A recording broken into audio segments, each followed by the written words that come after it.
స్పష్టంగా తెలంగాణ వాటా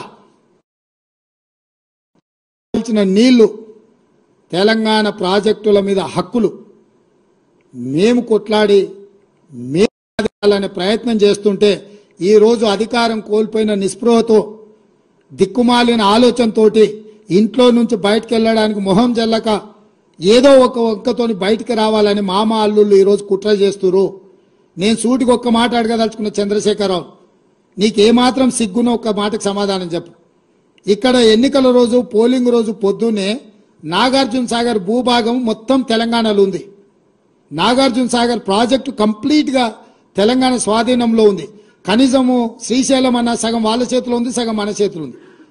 జగన్మోహన్ రెడ్డి పోలీసులు తుపాకులు వేసుకొని నాగార్జున సాగర్ డ్యామ్ మీదకి వచ్చి ప్రాజెక్టును హ్యాండ్ ఓవర్ చేసుకోరు. ఈ సన్నాసి రండా జగన్మోహన్ రెడ్డి తెలంగాణలోకి వచ్చి నాగార్జున సాగర్ ప్రాజెక్టును ఆక్రమించుకుంటే నోట్లకెళ్ళి మాట వెళ్ళలే. రండ పనులు చేసింది లొంగిపోయింది నువ్వు చంద్రశేఖరరావు. నువ్వు రండగాడి కాబట్టి జగన్మోహన్ రెడ్డి వచ్చి నాగార్జున సాగర్ మీద తుపాకులు పెట్టి ప్రాజెక్టును హ్యాండ్ ఓవర్ చేసుకుండు.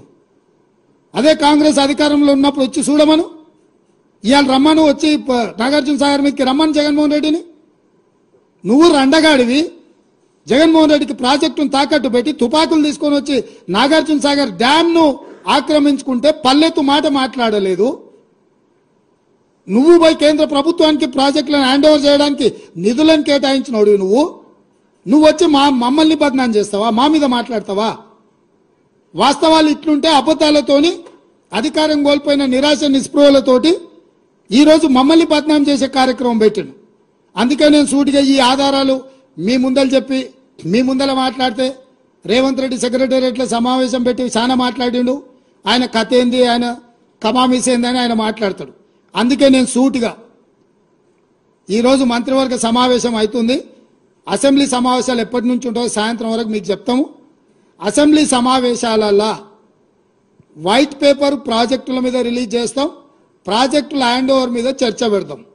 48 గంటలు నువ్వు కోరుకుంటే ఇంకెక్కువ కావాలన్నా తలుపులు మూద్దాం, భోజనాలు అక్కడనే పెడతాం, బట్టలు తెచ్చుకో, మేము వస్తాం. మామ అల్లుడు మీరు ఇద్దరు రాండి, లేకపోతే ఎంబడి కొడుకుని తెచ్చుకొని అవతల మీ బిడ్డ ఉంటే ఆమెను కూడా ఉమ్మడి సమావేశాలు పెడతాం. ఒకవేళ చర్చ చేద్దామంటే శాసన మండలి శాసనసభ ఉమ్మడి సమావేశాలు ప్రత్యేకంగా ప్రాజెక్టుల మీద జలాల మీద చర్చ పెడతాము. మాకెవ్వరు లేరు, నేను మా ఉత్తమ్ కుమార్ రెడ్డి గారు ఇద్దరమే మాట్లాడతాం.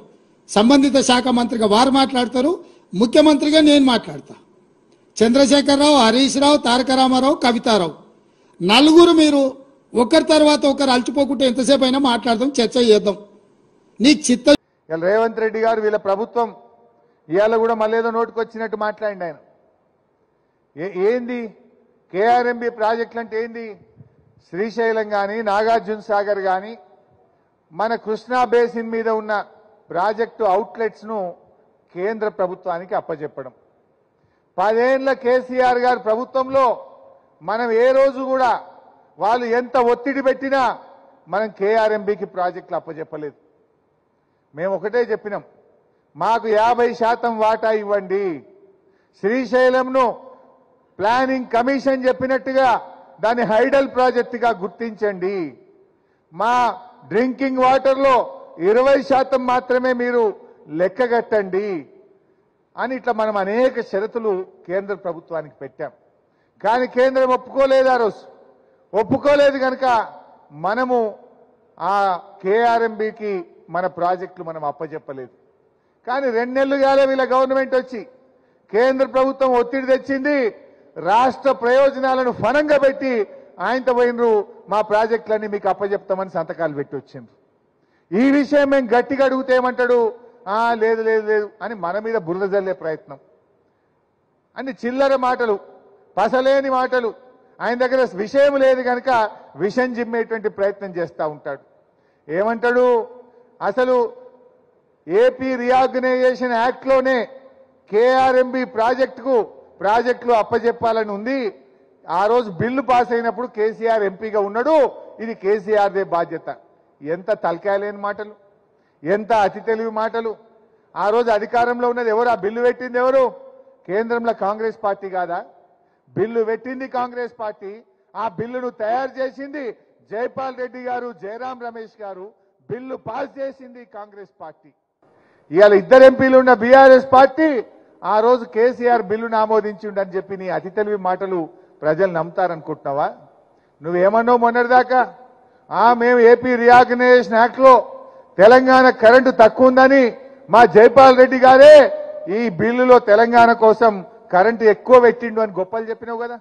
మరి కరెంట్ ఇచ్చిన ఘనత జైపాల్ రెడ్డిది అయితే కేఆర్ఎంబీకి ప్రాజెక్టులు అప్పచెప్పిన ఘనత కూడా జైపాల్ రెడ్డి గారికి, కాంగ్రెస్ పార్టీకే దక్కుతుంది. నీ అతి తెలివి బంద్ చేయి. నిజంగా న్యాయం మాట్లాడు. రాజకీయాలు కాదు, రాష్ట్ర ప్రయోజనాలు ముఖ్యం. ఇలా నువ్వు రాష్ట్ర ప్రయోజనాలను ఫలంగా పెట్టినావు. నీకు అర్థం కాక, ఆలోచన లేక ఆగమాగమై ప్రాజెక్టులు అప్పచెప్పి రేపు హైదరాబాద్కు మంచినీళ్లు లేకుండా చేస్తా ఉన్నావు. ఖమ్మం, నల్లగొండ, మహబూబ్ నగర్ జిల్లాకు సాగునీరు, త్రాగునీరు కూడా దొరకని పరిస్థితి తెచ్చినావు. ఇవాళ నువ్వు ఒక్క తప్పు చేసి ఆ తప్పును కప్పిపుచ్చుకోవడానికి ఇలా 100 అబద్ధాలు మాట్లాడే విధంగా ఇవాళ రేవంత్ రెడ్డి గారు ఆయన ఇష్టం వచ్చినట్టుగా మాట్లాడుతూ ఉన్నాడు. పోతిరెడ్డిపాడు గురించి మాట్లాడతాడు. అసలు పోతిరెడ్డిపాడు గురించి మాట్లాడే హక్కు రేవంత్ రెడ్డి గారికి ఉన్నదా అని నేను అడుగుతా ఉన్నా.